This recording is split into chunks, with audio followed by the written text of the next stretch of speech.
be reading verses 1 through 11. Once again, you're welcome to take your own Bible or device. You can take a pew Bible from in front of you, or you can simply listen as I read the words for our New Testament reading and focus passage, which is Mark chapter 11, verses 1 through 11. When they were approaching Jerusalem at Bethphage and Bethany, near the Mount of Olives, he sent two of his disciples and said to them, "Go into the village ahead of you, and immediately as you enter it, you will find tied there a colt that has never been ridden. Untie it and bring it. If anyone says to you, 'Why are you doing this?' just say this, 'The Lord needs it, and we'll send it back here immediately.'" They went away and found a colt tied near a door outside of the street. As they were untying it, some of the bystanders said to them, "What are you doing untying the colt?" They told them that what Jesus had said, and they allowed them to take it. Then they brought the colt to Jesus and threw their cloaks on it, and he sat on it. Many people spread their cloaks on the road, and others spread leafy branches that they had cut in the fields. Then those who went ahead and those who followed were shouting, "Hosanna! Blessed is the one who comes in the name of the Lord. Blessed is the coming kingdom of our ancestor David. Hosanna in the highest heaven." Then he entered Jerusalem and went into the temple, and when he had looked around at everything, and it was already late, he went out to Bethany with the 12. So what you drive might say something about you. Yeah, your car, your van, your truck, your SUV, whatever it may be, it might say something about you.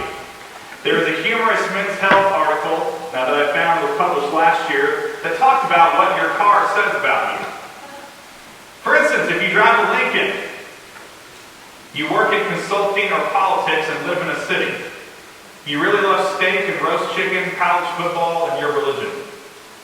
These are humorous, folks. You don't have to take them too seriously. You can laugh. Dodge. Anybody drive a Dodge? You don't want to admit it. You don't know what I'm talking about. Someone said no. It's good. You think of yourself as big-hearted. You prefer to wash your own car. You disagree with the belief that electric cars are the way of the future. You don't style your hair. You don't look after your health as much as you should. You like bacon, fried fish, NASCAR, dogs, and Subway. You're usually tuned into NCIS and the Discovery Channel, and you've probably seen George Strait in concert. When you shop for clothes, you opt for comfort over style. And then there's Chrysler. Compared to other drivers, you're more likely to think of yourself as dependable. There's a good chance you're older than 65, and you enjoy a good Waldorf salad or beef casserole. You also love going to the movies. Then there's Ford. You think of yourself as friendly but direct, and you work in building or in construction. You own a dog, you're either a Gen Xer or a baby boomer. You love football, beef jerky, and pumpkin pie, and you don't care much about looking young or feeling attractive. I didn't write these, by the way. You like getting your hands dirty gardening or fishing. You prefer to buy American, you shop at Walmart. And before we move on, I found another article from Complex magazine that had a similar article. And of course, we had to find Subaru because we live in Black Mountain. By the way, I'm convinced that half the city drives Subarus.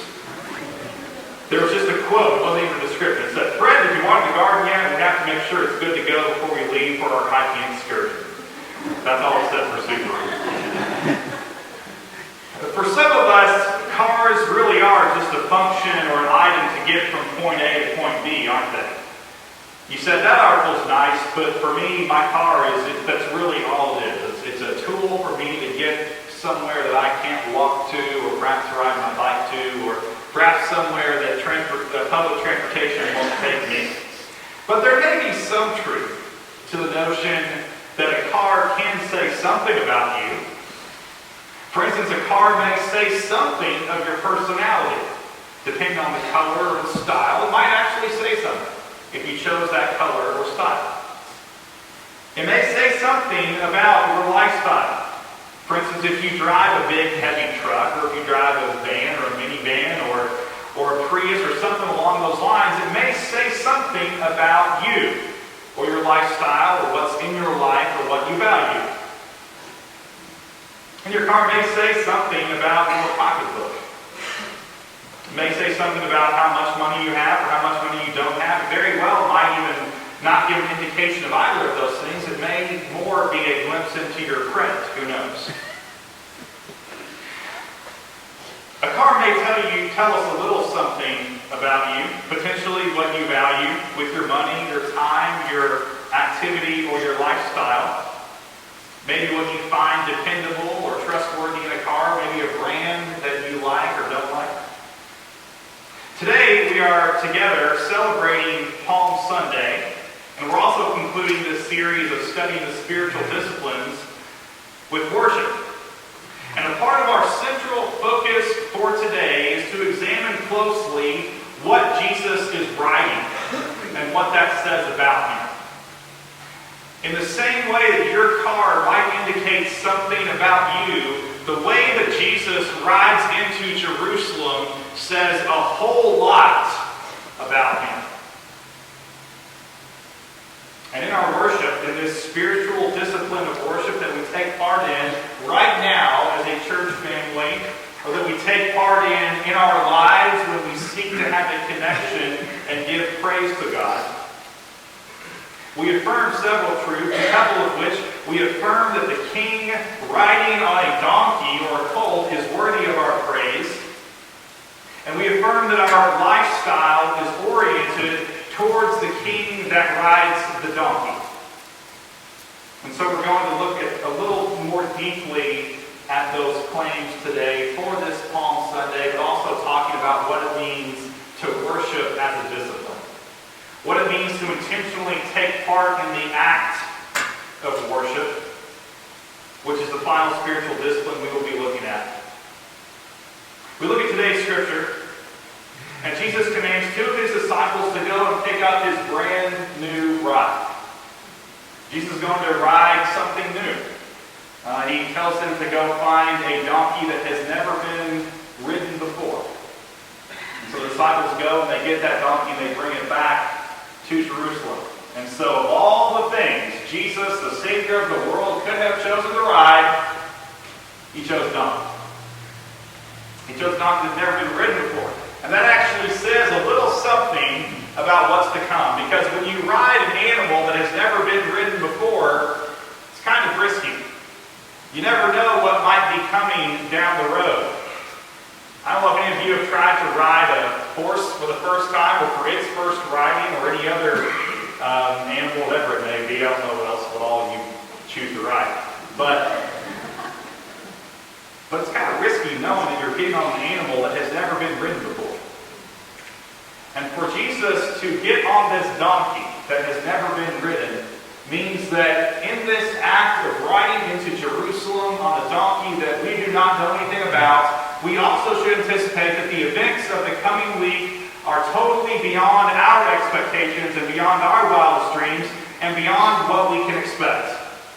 Because yes, as Christians who have lived through the death and resurrection of Jesus Christ, or at least we look back on it, we know what to expect, but if we put ourselves in the minds and in the place of those people who were with Jesus at the beginning of that Holy Week, we don't know what's about to come. Jesus is about to ride on a donkey that has never been ridden into the holy city. What could this mean? It means that Jesus is taking a risk. It means that Jesus is doing something unexpected that no one could ever see.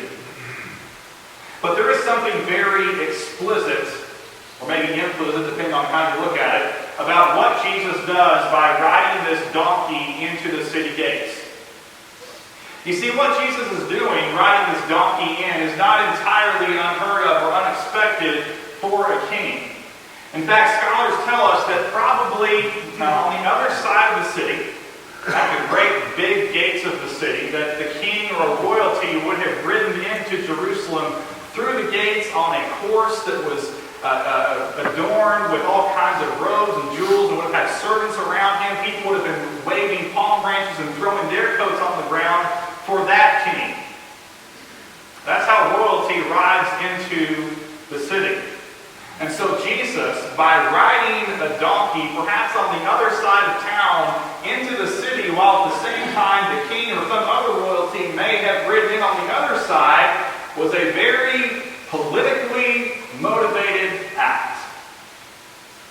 For him to ride in on a donkey and have people worshiping him and saying, Hosanna, blessed is the one who comes in the name of the Lord, blessed is the coming kingdom of our ancestor David, Hosanna in the highest. Yes, it was a very subversive act, but it was also very explicit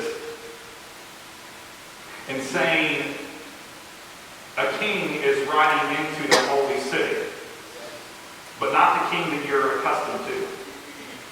Not the king you may have worshipped before. Not the king who you think may make the rules or own this world around us.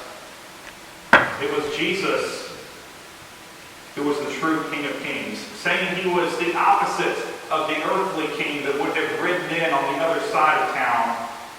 Jesus is saying, if you're going to live in my kingdom, if you're going to worship me, if you're going to call me king, we're going to do things a little differently. And we're going to show you how in the next week. And so this first day of Holy Week, where Jesus rides into the city, is almost a call to attention. And boy, wouldn't it draw attention. Even those who didn't worship Jesus would have said, there was a guy riding in on the other side of town on a donkey, and people were praising him just like they did our king. We need to keep an eye on him while he's in town. We need to take notice of what's going on here. But there were people who risked it all to follow him. There are people who were ultimately saying, I'm not going to follow the way of Caesar and his royalty. We have a new king in town. We're going to worship him. We're going to give him our allegiance and our loyalty. They postured themselves to give their allegiance to the King of Kings. And I can promise you that those waving palm branches when Jesus entered the city weren't first out there waving palm branches at the principalities and powers known as Caesar, and then running to the back gate and saying, oh yeah, you too, Jesus. No, they laid aside the palm branches and their cloaks for Caesar and said no more. But they took up the palms and their coats and laid them out and waved them at the King of Kings and Lord of Lords and said, this is our new kingdom. This is the kingdom we're going to live into. This is our way of life. This is our future. This is our eternity. And so the people postured themselves as such. In a sense, it may have been the first people acting in the spiritual discipline of worshiping Jesus as King. Waving those palm branches, taking up those palm branches almost as an act of obedience to Christ, but also as an act of obedience, an act of protest to the world around them. It was risky, that first Palm Sunday act of worship. They were making a statement that Jesus is to be praised, and that could certainly bring some trouble down the road for them. But they were also choosing to show in their worship and to take part that it is Jesus who would reorient their lives and not the principalities and powers of the world. So today on this Palm Sunday, as we talk about the spiritual act of worship, we are reminded that worship is voluntary. No one makes you worship. In the same way that you might choose to fast or you might choose to pray, the same way that you might choose to meditate on the Scriptures, in the same way that you might choose to practice solitude, in the same way that you might choose to practice silence as a spiritual act, worship is also a choice. You must choose to give your attention and attentiveness to God, to Christ, and to the Spirit. It is truly a discipline to choose to worship, whether corporately in a place such as this or on your own. And so when we practice this spiritual discipline of worship, we're going to take on the character of those people who met Jesus at the gates of the holy city so long ago.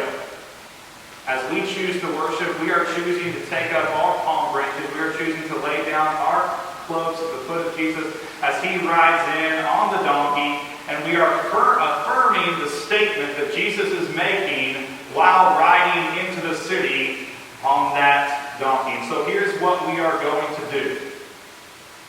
We are going to follow Christ in that same subversive, upside-down approach to building the kingdom. It's not going to come because of our violence and power from the top down. It's going to come from us here on the ground level, the grassroots. When we worship the one who rides a donkey in the back of the city, we acknowledge that we're proceeding in this life in a different sort of way than the world around us. When we practice this discipline of worship, this lifestyle of worship, we don't go to the gate for Caesar and then when it's convenient go back to welcome Jesus into our lives. We give Jesus our full attention and our full allegiance. We're going to serve as agents of love and compassion in this kingdom. We're not going to allow partisan politics to dictate our morals and values. We're not going to allow violent and oppressive power to be our way in the world.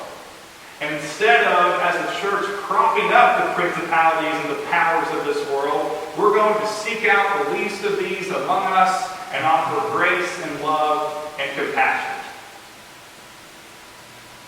But the first step we must take is to welcome Jesus into our own lives, to allow Jesus to ride in and to take part in our cities and our kingdoms that we like to manage and to control.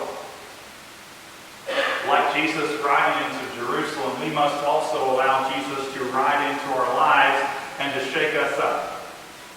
We must allow Jesus to ride into our lives and do things unexpectedly in our lives in the same way that he unexpectedly saved the world during that Holy Week. We must allow Jesus and posture ourselves to celebrate his journey into our cities, into our churches, into our schools, into our places of work, and into our communities.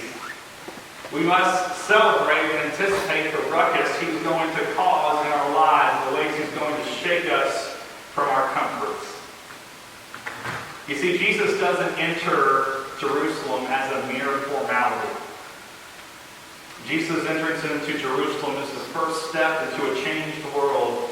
When we worship, when we take part in that spiritual act of worship, and we expect it to be more than lip service or routine, but we expect lives to be changed.